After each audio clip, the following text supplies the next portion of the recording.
ఒక్కసారి మనం మాట్లాడే ప్రయత్నం చేద్దాం. ఎందుకంటే ఎమ్మెల్యే గారు నమస్తే అండి. గుడ్ మార్నింగ్ అండి. జన్మదిన శుభాకాంక్షలు మీకు. లైన్లో ఉన్నా నేను మార్నింగ్ న్యూస్లో. Thank you sir, thank you sir, many thanks sir. Once again పుట్టినరోజు శుభాకాంక్షలు సార్. Thank you sir.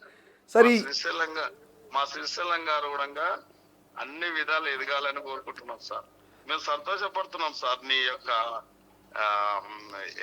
ఇంటర్వ్యూలో అవన్నీ చూస్తున్నాగా ఎట్లా చేస్తున్నాం encounter. Sir thank you sir, thank you so much. మీరు మార్నింగ్ న్యూస్ లైవ్లో ఉన్నా సార్. నేను జగదీశ్వర్ రెడ్డి సస్పెన్షన్ మీద బీఆర్ఎస్ నేతలు మొత్తం నిన్న నిరసన చేసిర్రు. మీరు సభలో ఉన్నారు. జగదీశ్వర్ రెడ్డి స్పీకర్ మీద చేసిన వ్యాఖ్యలు ఇవన్నీ చూస్తూ ఉంటే ఏమనిపిస్తున్నారు సార్? ఇవాళ కూడా సభ నడుస్తూ ఉంది మళ్ళీ. వాళ్ళ దుర్మార్గం అండి అది. ఒకటే ఇప్పుడు వాస్తవాలు, ఇప్పుడు వాళ్ళు చేసిన తప్పులను ఎండగట్టకుండా అడుగడుగున అడ్డుకుంటున్నారు తప్ప వేరే ఏం లేదు. ఇప్పుడు ఉదాహరణకు ఒక రైతు రుణమాఫీ మీద మాట్లాడడం జరిగింది. అంటే ఎవరికి కాలేదన్నారు. అంటే ఒక మాట 90% రుణమాఫీ అయిందండి. వాళ్ళు ఇప్పుడు ఏ గ్రామం, జగదీశ్వర్ రెడ్డి గ్రామానికైనా పోదాం, మేము 90% ఇచ్చినామని నిరూపిస్తాం. ఒక 10% ఇవ్వలేదని నిరూపిస్తారు అంతే తప్ప దానికి కూడా ఎన్నో టెక్నికల్ అది ఉంది. రైతు బంధు వాళ్ళు ఇష్టానుసారంగా ఇచ్చారు. రైతు బంధు కొద్దిగా నియమ నిబంధనల ప్రకారం ఏ రైతుకైతే వాస్తవ రైతు సాగు చేసే రైతుకి ఇవ్వాలని చెప్పి కొద్దిగా ఈ ప్రభుత్వం పారదర్శకంగా పోయింది. వాళ్ళకు కడుపు నొప్పి అదే. వాస్తవాన్ని కూడా చెప్పాలంటే కడుపు నొప్పి అది.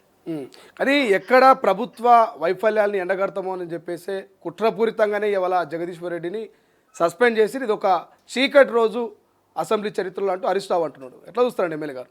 ఇప్పుడు హరీష్ రావు గారు భాగవతము, హరీష్ రావు గారి అవినీతి, హరీష్ రావు చేపట్టిన అవినీతి అక్రమాలు అన్ని త్వరలోనే బయటకు వస్తాయండి. ఒక జగదీశ్వర్ రెడ్డి విషయంలో చెప్తున్నా నీకు నేను. మద్దూరు, ఇప్పుడు షాబాద్ మండలం మద్దూరు గ్రామంలో కన్నా శాంతివనం దగ్గర వాళ్ళు అక్రమ సంపాదనతోని 110 ఎకరాలు కొన్నాడండి. ఎవరు? జగదీశ్వర్ రెడ్డి. జగదీశ్వర్ రెడ్డి ఇవాళ క్యాష్మెంట్ ఏరియా, హిమాయత్ సాగర్ కు క్యాష్మెంట్ ఏరియా పోయే కాల్వను మూసేసి తన ఫామ్ హౌస్ కు ఎక్కడ అడ్డం వచ్చిందని చెప్పి దాన్ని మూసేసి రైతులు ఆందోళన చేస్తే రైతుల మీద ఆ రోజు ఆ ప్రాంత వాసుల మీద కేసులు కట్టించిండండి. ఇలా ప్రభుత్వము ఒక గుట్టను ఒక 5,000 టిప్పర్లు యథేచ్ఛగా టిప్పర్లు పెట్టి అది చేస్తే, నేను అప్పుడు ప్రతిపక్షంలో ఉన్నప్పుడు రైతులు నా దగ్గరకు వస్తే నేను కూడా ప్రొటెక్ట్ చేసిన. ఇలా హైకోర్టు కూడా పోతే ఇలా ఫైన్ కూడా వేసింది, కానీ అది కాంట్రాక్టర్ మీద వేసింది. ఏదైతే కాంట్రాక్టర్ ఉన్నో దాని మీద వేసాడు. ఈయన ఇప్పటికీ ఆయన అవినీతి సంపద కళ్ళకు కట్టినట్టు కనబడుతుందండి. షాబాద్ మండలం మద్దూరు గ్రామంలో 100 ఎకరాలు కొన్నాడు. ఎక్కడికి కొన్నాడండి అతను? అక్రమాలకు పాల్పడలేదా? ఆయన మంత్రిత్వ శాఖ ఎలక్ట్రిసిటీ మంత్రిగా ఉన్నప్పుడు ఇవాళ డిస్కామ్ల దగ్గర అనుకోండి, కాంట్రాక్టుల దగ్గర అనుకోని అక్రమంగా సంపాదించిన డబ్బు తీసుకొచ్చి అక్కడ ఫామ్ హౌస్ నిర్మాణం, అంటే 100 ఎకరాలతో ఫామ్ హౌస్ నిర్మాణం చేసుకున్నాడు అండి. వాస్తవం చెప్తుంది. శేఖర్ గారు, ఇప్పుడు అధికారంలో మీరే ఉన్నారు. గతంలో వాళ్ళ అధికారంలో ఉన్నప్పుడు, మీరు ప్రతిపక్షంలో ఉన్నప్పుడు ఆ ఇష్యూని మీరు టేకప్ చేసి రైతుల పక్షాన్ని నిలబడ్డని చెప్తా ఉన్నారు. సో అధికారంలో మీరే ఉన్నారు కదా, ఇప్పుడు ఈ ఇష్యూని మళ్ళీ ఏమైనా మీరు టేకప్ చేసే అవకాశం ఉన్నదా? అందుకే ఒకటే గుర్తుపెట్టుకోండి, సంక్షేమం చేయకపోయి అభివృద్ధి చేయకపోరు అని చెప్పి రోజు తంతు పాటిస్తా ఉన్నారు వాళ్ళు. కాబట్టి మాకు టైం దొరకలేదు కదా, మాకు టైం ఉంది, ఇంకొంచెం టైం ఉంది. అందరు పడతాడు మా ముఖ్యమంత్రి. ఎవరిని వదిలే సమస్య లేదు. వాళ్ళు చేసిన దోపిడీ, వాళ్ళు చేసిన అన్యాయాలు, వాళ్ళు చేసిన అక్రమాలు ఒకటే మాట అంటుండండి. ఒక దళిత బంధు ఇచ్చిండు మాట ఎత్తున. ఏ ఊరుకోదాము? పోదామా? జగదీశ్వర్ రెడ్డి ఊరుకోదామా? హరీష్ రావు సొంత గ్రామానికి పోదామా? దళిత బంధు ఎంత ఇచ్చిండో చూపడగలుగుతాడా? 3 ఎకరాల పొలం ఎంత ఇచ్చిండో చూపడగలుగుతాడా జగదీశ్వర్ రెడ్డి, హరీష్ రావు? చెప్పండి. మేము ఇవాళ చెప్తున్నాం, ఏ స్కీమ్లు అయినా కూడా 80% చూపెడతాం. నువ్వు మహిళలు ఉచిత బస్ ప్రయాణం అయినా 80% చూపెడతాం. ఇవాళ సిలిండర్ అయినా 80% చూపెడతాం. ఇవాళ గృహజ్యోతి అయినా 80% చూపెడతాం. ఇవాళ రుణమాఫీ అయినా 80%, 90% చూపెడతాం. రైతు బంధు కూడా 90% చూపెడతాం. ఏ గ్రామానికైనా పోదాం. అంటే మొగను కొట్టి ముడుచుకున్నట్టు ఉంది అలా, అది శాస్త్రం. కాబట్టి ఇలా ఒక సభా మర్యాదలు ఉన్నాయండి వాళ్ళకు.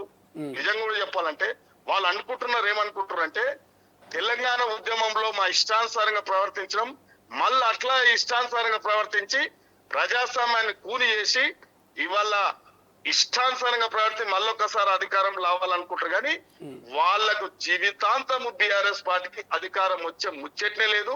ప్రజాస్వామ్యంలో అప్పుడప్పుడు మార్పులు వస్తాయనేది వాస్తవం. ప్రజల అసంతృప్తితోని కొందరు నాయకులకు అవకాశం ఇస్తా ఉంటారు. ఆ రోజు అసంతృప్తి ఉన్నది కాబట్టి, తెలంగాణ రావాలని అసంతృప్తి ఉన్నది కాబట్టి వారికి అవకాశం ఇచ్చారు తప్ప వాళ్ళ భాగవతము, వాళ్ళు చేసిన అవినీతి, వాళ్ళు చేసిన రాజనీతి, వాళ్ళ గడీల పాలన, వాళ్ళ నియంత్రిత ధోరణి, వాళ్ళు చేసిన దుర్మార్గాన్ని కూడా ప్రజలు సహించేది లేదు. కాబట్టి మీ అందరు తెలుసు, గ్రామాలలో కూడా మీరు కూడా ఒక కుగ్రామంలో ఉంటారు. పార్టీల పరిస్థితి ఏముంటదంటే అప్పుడప్పుడు అవకాశాలు ఇస్తారు. ఆ అవకాశాన్ని అడ్డం పెట్టుకొని, అధికారాన్ని అడ్డం పెట్టుకొని విచ్చలవిడిగా చేసిరు అనేది ప్రజలకు అందరు తెలుసు. ఇప్పుడు మీ ముఖ్యమంత్రి గారి మీద కూడా కేసులు పెడుతున్నాడు. నిన్న దాసోజ్ శ్రవణ్, కేపీ వివేకానంద వీళ్ళంతా కూడా ఫిలింనగర్ పోలీస్ స్టేషన్లో కేసులు పెట్టిరు. మాజీ ముఖ్యమంత్రి మీద అనుచిత వ్యాఖ్యలు చేసిండు, స్ట్రెచ్చర్ నుంచి మార్చరికి పోతారంటూ చంపే ప్రయత్నం చేస్తుంది కాంగ్రెస్ ప్రభుత్వం, ముఖ్యమంత్రి రేవంత్ అంటూ నిన్న ఫిర్యాదులు చేసిరు. మీ దృష్టికి వచ్చిందో లేదు, ఎట్లా చూస్తారు దీన్ని? ఇప్పుడు ఒకటే గుర్తుపెట్టుకోండి, ఒక గ్రామంలో ఒక సర్పంచ్ అంటే ఆడ ఒక పెద్ద దేశముఖ్ ఉంటాడు, ఒక రెడ్డి ఉంటాడు, ఒక బ్రాహ్మణులు ఉంటారు. ఇలా ప్రజాస్వామ్యంగా ఒకరిని సర్పంచ్ ఎన్నుకుంటాం.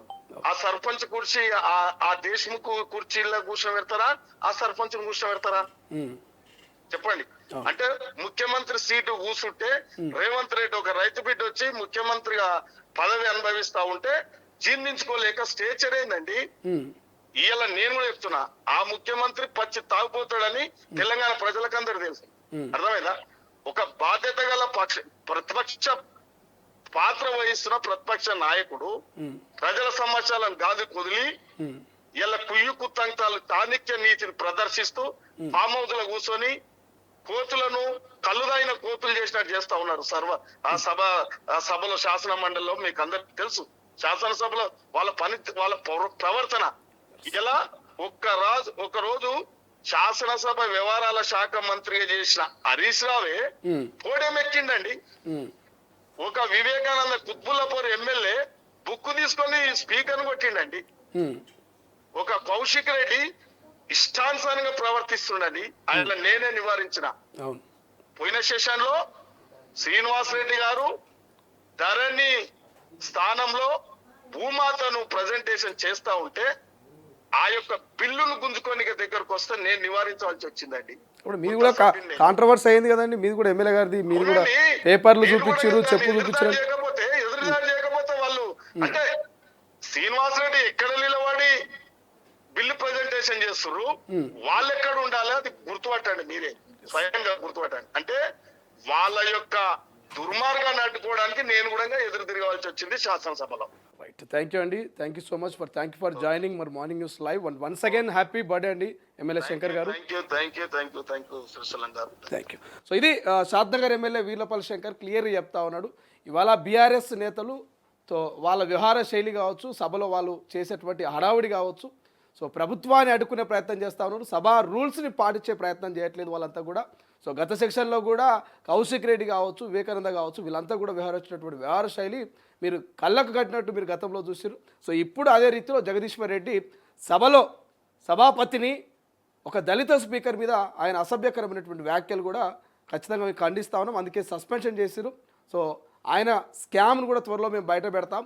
100 ఎకరాల భూమి షాబాదు మద్దూరు దగ్గర ఆయన ఏ రకంగా కొన్నాడు, ఆయన ఎట్లా అక్కడ రైతుల్ని ఇబ్బంది పెట్టిండు అనేది వీర్లపల్లి శంకర్ క్లియర్గా చెప్తున్నటువంటి ముచ్చట. ప్రపంచంలో ఏ మూల ఏ క్షణం ఏం జరుగుతుందో వేగంగా తెలుసుకోవడానికి తొలి వెలుగు వాట్సాప్ ఛానల్ని ఫాలో చేయండి.